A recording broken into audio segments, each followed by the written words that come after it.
Page 47.74 available. 0001. Home button.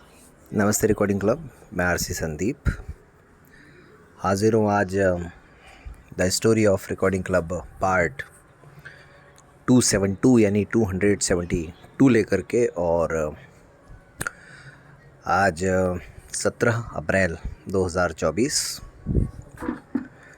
आज दोस्तों थोड़ा सा वॉल्यूम मेरा धीरे रहेगा। एक तो काफ़ी देर भी हो गई रिकॉर्ड करने में, मैंने पहले ही कहा था आपको। और आज थोड़ी सी कहानी छोटी भी रहने वाली है।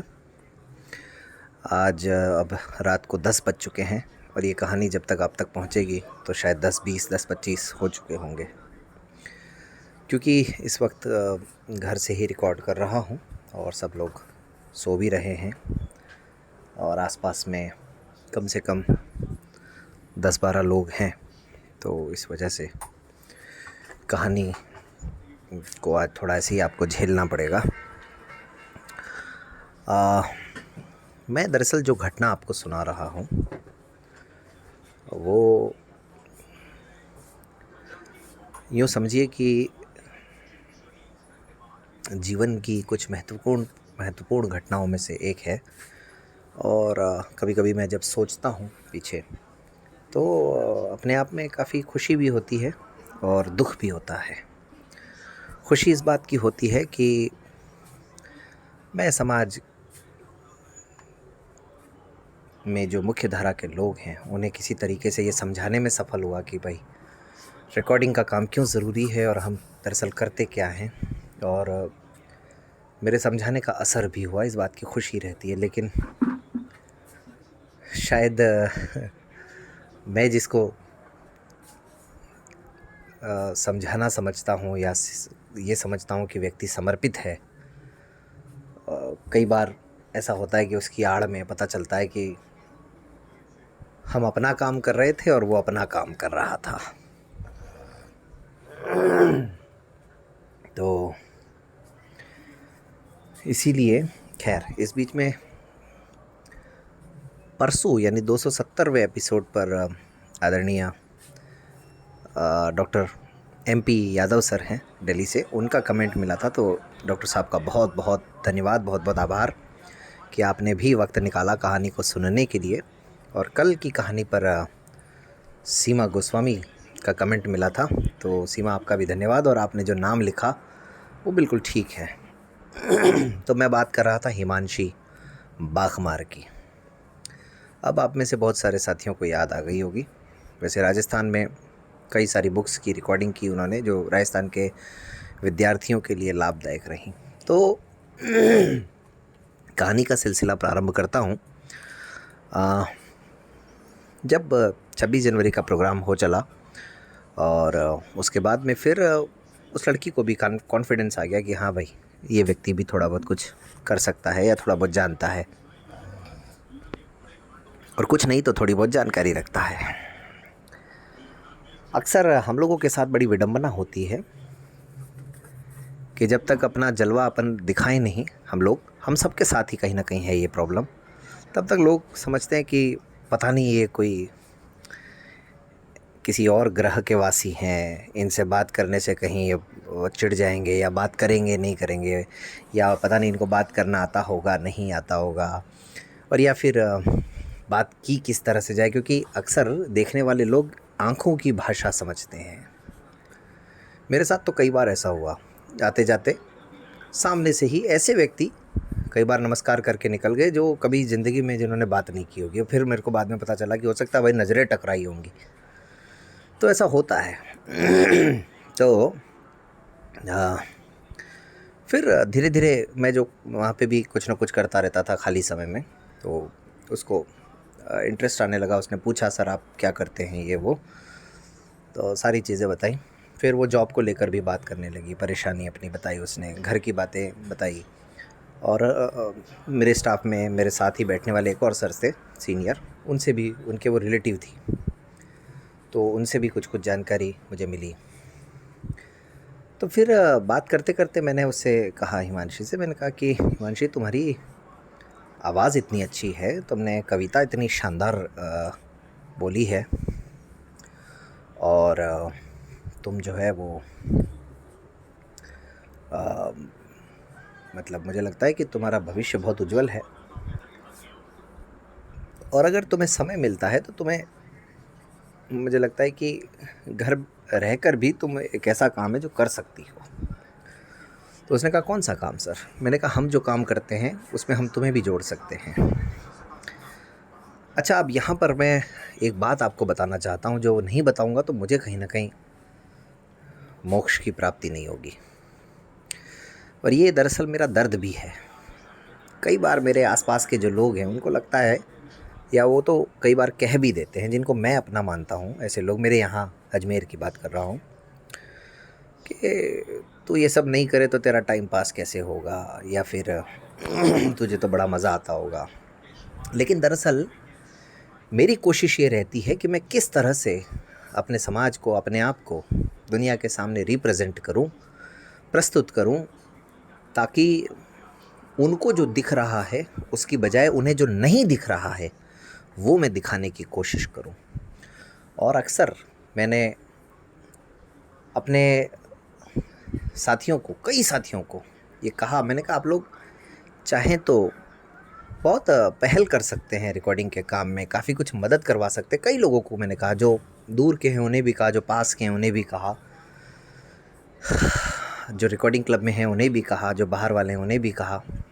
लेकिन बहुत कम लोग इस बारे में, मुझे लगता है कि पहल करने की स्थिति में होते हैं। अब क्या वजह रहती है, क्या मजबूरी, लेकिन इस तरह की चीज़ें करने से कहीं ना कहीं हमारी और एक मुख्य धारा के लोगों के बीच की जो दूरी है, मेरा ये मानना है, वो कम होती है।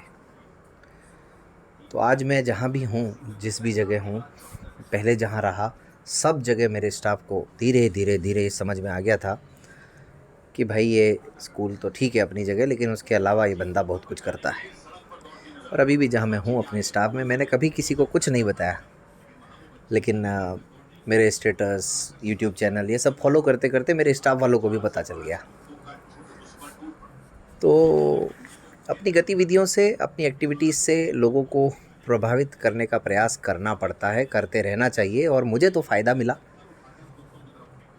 अब जो लोग इस स्थिति में हैं, मैंने कई जगह कई लोगों को कहा, मैंने कहा तुम्हारे यहाँ न्यूज़पेपर शुरू करवाओ, किसी को कन्विंस कराओ, लेकिन इक्का दुक्का लोगों को छोड़ करके आज तक कोई इस मामले में ज़रा भी स्टार्टिंग भी नहीं कर पाया।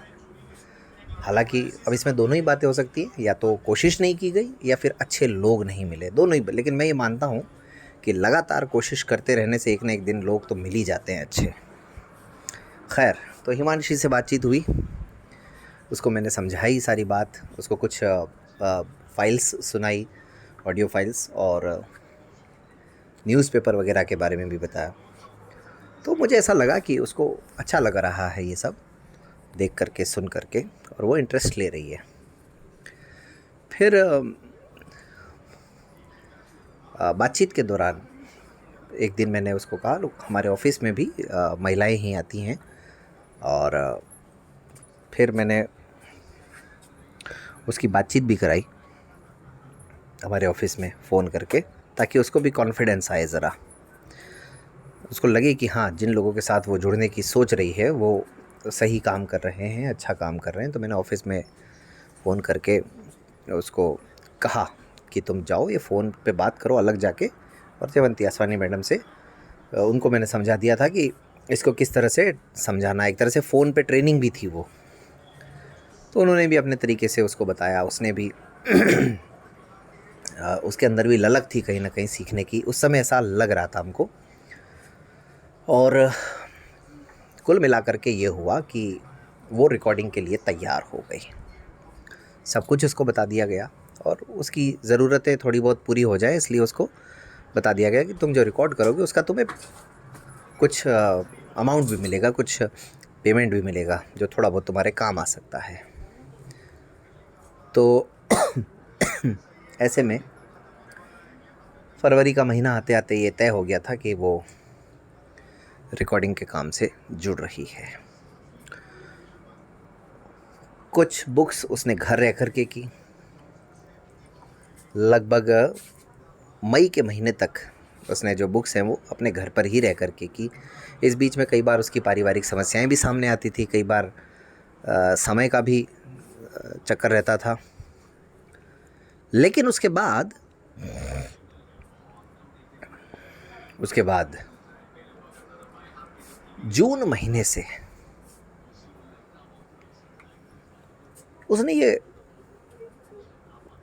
जो कहा, एक तो मेरे लिए पहले वही आश्चर्यजनक था, और दरअसल उसने वो काम करने के लिए हाँ भर दी जून महीने से जो हम उसको पहले दिन से कह रहे थे, जिसके लिए वो मना कर रही थी अपनी परिस्थितियों को देखते हुए। और जब वो तैयार हो गई तो चलिए, हमको एक तरफ यूँ भी था कि अच्छी बात है, लेकिन आखिरकार वो कौन सी बात थी जिसके लिए उसने पहले हाँ नहीं भरी, बाद में वो तैयार हो गई, और उसके पीछे छुपा हुआ एजेंडा क्या था। बेशक रिकॉर्डिंग्स तो हुई, बुक्स भी हुई बहुत सारी, लेकिन आखिरकार ऐसी कौन सी कहानी थी जिसकी वजह से इतनी शानदार रीडर, इतनी शानदार वक्ता, एक प्रतिभाशाली लड़की को रिकॉर्डिंग क्लब से अलग होना पड़ा। बताऊंगा मैं कल, लेकिन आज बस अनुमति दीजिए। आज 17 अप्रैल है दोस्तों। अगर मैं आपको कहूं कि शिक्षक दिवस भारत में कब मनाया जाता है, तो आप फट से बता देंगे 5 सितंबर को। अगर मैं आपसे पूछूं क्यों मनाया जाता है, तो भी आप फट से बता देंगे, क्योंकि डॉक्टर सर्वपल्ली राधाकृष्णन जी, जो कि हमारे प्रथम उपराष्ट्रपति और द्वितीय राष्ट्रपति बने थे, जिन्हें शिक्षाविद माना जाता है, जिन्हें शिक्षक माना जाता है। लेकिन अगर मैं पूछूं कि डॉक्टर साहब का निधन कब हुआ था, तो शायद आप लोग मौन हो जाएंगे, आप जवाब नहीं दे पाएंगे। तो आपकी मदद मैं किए देता हूं। 17 अप्रैल 1975 को उनका देहांत हुआ था, आज ही के दिन देहांत की बात हो गई। आज एक मशहूर क्रिकेटर श्रीलंका के मुथैया मुरलीधरन का जन्मदिन है। 17 अप्रैल 1972 को मुरलीधरन साहब का जन्म हुआ, और वर्तमान में मेरे ख्याल से कहाँ के कोच हैं, मुंबई के कि चेन्नई के, कहीं के कोचिंग भी कर रहे हैं वो। खैर जो भी है, और आज विश्व हीमोफीलिया दिवस भी मनाया जाता है। हीमोफीलिया रक्त से संबंधित एक बीमारी है, और ये आनुवंशिक बीमारी है। धीरे धीरे खून बहता रहता है, छोटी मोटी चोट पर भी, जहाँ चोट लगती है वहाँ नीला पड़ा रहता है बहुत दिनों तक, और घुटनों में, जोड़ में, दांतों में कई जगह कठोरता आ जाती है, और ये आमतौर पर पुरुषों में ज़्यादा पाया जाता है। और जो शुक्राणु होते हैं, क्रोमोसोम्स जो होते हैं, वो इसके वाहक माने जाते हैं, इसीलिए ये आनुवंशिक रोग भी है। तो हीमोफीलिया से बचने की आवश्यकता है। कई बार हमें पता नहीं होता है, लेकिन जाने अनजाने कई तरह की समस्याओं से घिर जाते हैं हम लोग। तो मेरा ये मानना है, अगर हमें सभी तरह की बातों के बारे में पहले से ही पता हो, चाहे वो रोग हों या फिर स्वास्थ्य से संबंधित जानकारियाँ हों, तो फिर बहुत सारी समस्याओं से बचा जा सकता है। तो खैर, आज मैंने कहा था कहानी थोड़ी सी छोटी होगी, माफ़ कीजिएगा। आज आवाज़ भी आपको थोड़ी धीरे लग रही होगी, तो कोशिश करूँगा कल अगर मौका मिला तो ढंग से रिकॉर्ड कर पाऊँ। अदरवाइज़ फिर कल भी हो सकता है ऐसी ही परिस्थितियाँ रहें। लेकिन लगातार 17वां दिन आज कहानी आ गई है, तो आप लोगों की प्रतिक्रियाओं का इंतज़ार रहेगा। आज तो मुझे अनुमति दीजिए, और आज कहानी में कुछ हो सकता है कमियां रह गई हों, तो झेल लीजिएगा। धन्यवाद। Page 47.7 available 1425. Yesterday, the list. Back button. Records button.